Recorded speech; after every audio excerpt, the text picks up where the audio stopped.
Hey, it's me. Over the years, Nickelodeon has created many iconic characters. There's SpongeBob, Tommy Arnold, and for the young ones, Blue. But through the development process, these characters were supposed to look very different than the results that we saw on screen. From major character changes to huge plot developments, watch and learn how some of your favorite Nickelodeon shows of all time were supposed to look completely different. The Rugrats was one of the first Nicktoons to ever be commissioned by Nickelodeon, and the show went through a lot during the development process. Show creators Gábor, Csupó, and Arlene Klasky were actually working on The Simpsons before Rugrats, clearly finding some inspiration through the pacifier-sucking antics of little Maggie. The first pilot of Rugrats not only featured a very different looking logo, but focused just on Tommy. His head was a little different, and the signature light blue shirt he wore was replaced with a red one. Entitled Tommy Pickles and the Great White Thing, the pilot features Tommy exploring the bathroom and causing all kinds of antics as he examined exactly what a toilet is. Following the pilot, the characters of Chucky and Angelica were developed, as only Tommy and Spike were the original two characters. Could you imagine watching the Rugrats without Angelica there to wreak havoc and cause problems for the babies? Well, this was almost the case because Arlene Klasky was very against the character. It took a lot of convincing from the original staff writers to get Angelica on board and have her serve as one of the main antagonists. So with the addition of Phil and Lil a little later in the process and some changes to the color palette, we ended up with the Rugrats show we know and love. SpongeBob Squarepants has been airing on Nick for over 20 years now, but the show took several years of development before it would become the iconic cartoon multiple generations grew up on. Show creator Stephen Hillenburg originally worked as an educator at the Ocean Institute before diving into the world of animation. It was there where he developed the character of SpongeBob through an educational comic story known as the Intertidal Zone. In it, SpongeBob was not square and didn't wear a tie. He was more circular and true to an ocean sponge more than one of the kitchen variety. After working for multiple years on Rocko's Modern Life, Hillenburg went back to his roots, designing SpongeBob, turning him into a square shape and adding his crew of friends. Before the Bob, he was originally called SpongeBoy, but the catchier name caught on and the rest is history. The clothes were not initially there either, but added to convey an innocence similar to characters like Pee Wee Herman or Buster Keaton. And who thinks of SpongeBob without instantly going to the iconic theme song? Well, the initial song was very different,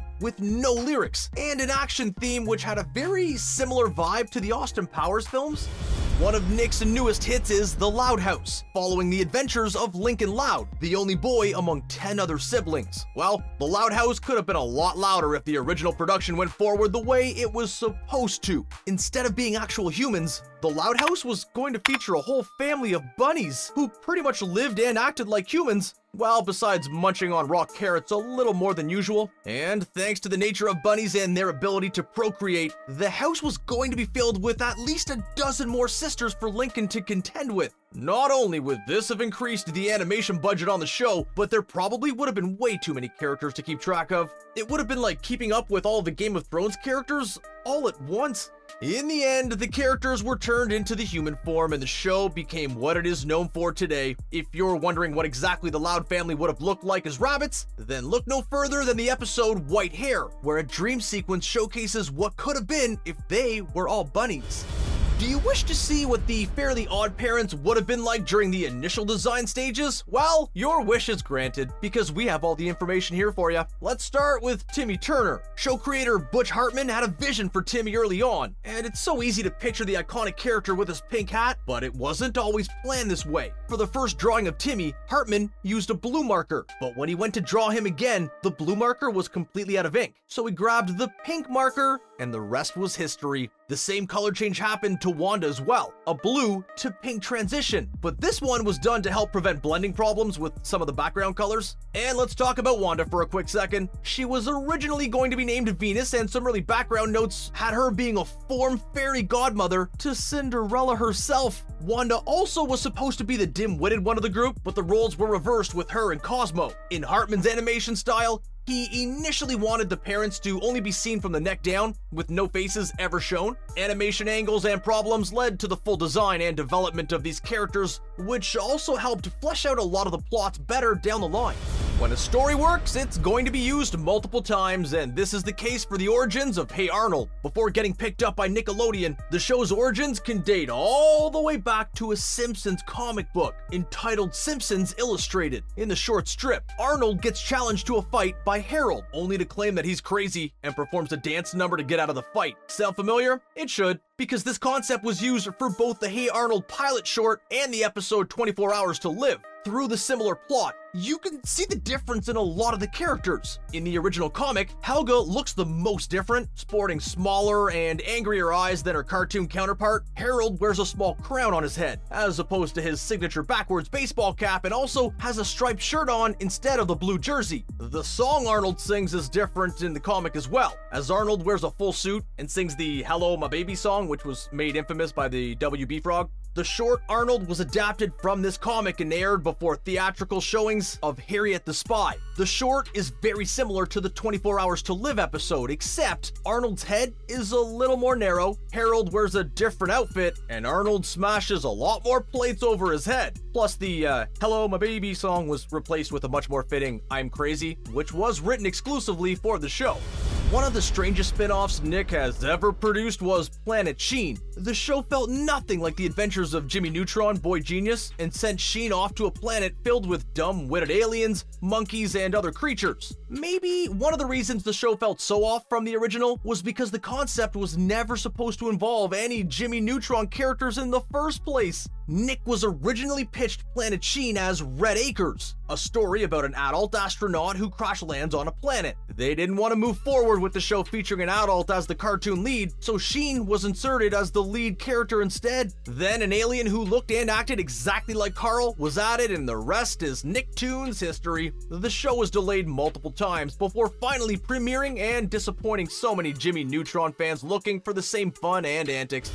Before a child dove into shows like Rugrats and SpongeBob Squarepants, their first foray into the world of Nick was through their popular programming on Nick Jr. One of the biggest hits was Blue's Clues. As the show developed, it went through some major changes. Like, can you imagine if Blue was actually a kitten and not blue at all? The original premise followed an orange cat named Mr. Orange, got changed to a blue cat named Mr. Blue, and then got switched over to a dog because a cat would have been too similar to other shows Nick was trying to develop at the time. And that's where the blue dog came in. Blue's Clues is a perfect title, but it was originally going to be called Blueprints, a literal representation of Blue's prints she left all around as clues. And then came Steve. One of Steve's signature features is the green-striped long-sleeve shirt he wears, while in the original pilot, Steve wore a short-sleeve red shirt instead. These subtle changes made a big difference with the perception of the show and helped lead to its massive success, including the upcoming reboot. Invader Zim was the little Nicktoon that could, gaining a rabid fan base until the expensive mix of CG and traditional animation was cancelled and disappeared off the map for quite some time. Such a sudden cancellation was probably disappointing for the creators as well, because of how much work went into getting the show off the ground in the first place. The brainchild behind the show was Jonan Vasquez, a comic book artist who ventured into animation after getting offered the gig from Nick. Originally, Invader Zim wasn't going to be about Zim at all, but based off of Vasquez's comic Squee. When Squee was determined to be too dark for Nick Networks, he went the other direction, pretty much creating just as dark of a show, but with Zim as the main character instead. When choosing a voice for the lead, the pilot episode was recorded with Mark Hamill, but the famed portrayer of the Joker voice was deemed too old for Zim's voice. Then Billy West was cast, but he was also voicing Fry on Futurama at the time, and Vasquez wanted Zim's voice to be completely original. This led to the casting of Richard Stephen Horvitz in the role. You could say the show sounded a lot different rather than visually looking a lot different. There came a time when Nick was ready to venture into CG properties. In recent years, Nick Jr. shows like Paw Patrol and Bubble Guppies have made CG feel like the norm, but back in the day, the 2D Dora was ruling the airwaves. That's when the Backyardigans came along, not only providing CG effects, but great music to boot. While Nick never intended the Backyardigans to be CG at first, originally, it would follow in the footsteps of children's shows like Barney the Dinosaur and Teletubbies, featuring live-action mascots on a large set. Originally titled Me and My Friends, the character looked the way you would visualize them if Nick owned a full-fledged theme park. After taping a pilot which has never been fully aired or seen, the show was dropped for a few years before Nick looked back at the concept again and decided to go the full CG animation route. The effort paid off, and the show was a hit among young viewers. We have to imagine that it would not be as successful if they stuck to the original format. One of the oddest and more original Nicktoons to get released was the show Cat Dog. Airing from 1998 until 2005, the show was a modest hit for the network and helped follow in the footsteps of shows leaving the network like Doug and Rocco's Modern Life. Connecting a cat and dog together is a lot harder than it sounds. To find inspiration for the characters, creator Peter Hannon looked at conjoined twins in real life to come up with different design options. Instead of being on opposite ends of each other, one of the initial design concepts showcased a single standing body with two heads at the top and a lot closer together. This design actually made it harder for the two personalities to separate, especially in scenes where they could magically stretch to different areas at the same time because they lived on opposite sides of each other. The everyday life of the cat dog was going to be a lot different as well. The characters were first pitched as a superhero named Cat Dog Man. True story. We have to imagine the heroic adventures of the bickering animals would not have been as entertaining as them struggling through their everyday moments. Downscaling the story made things more interesting and compelling. Yep, the Nick that we all grew up with could have been completely different. What shows do you wish were changed? Anything that we missed? Are you excited for reboots of the Rugrats and Blue's Clues? Let us know in the comments. Thanks for watching, and don't forget to subscribe to Screen Rant for more great content.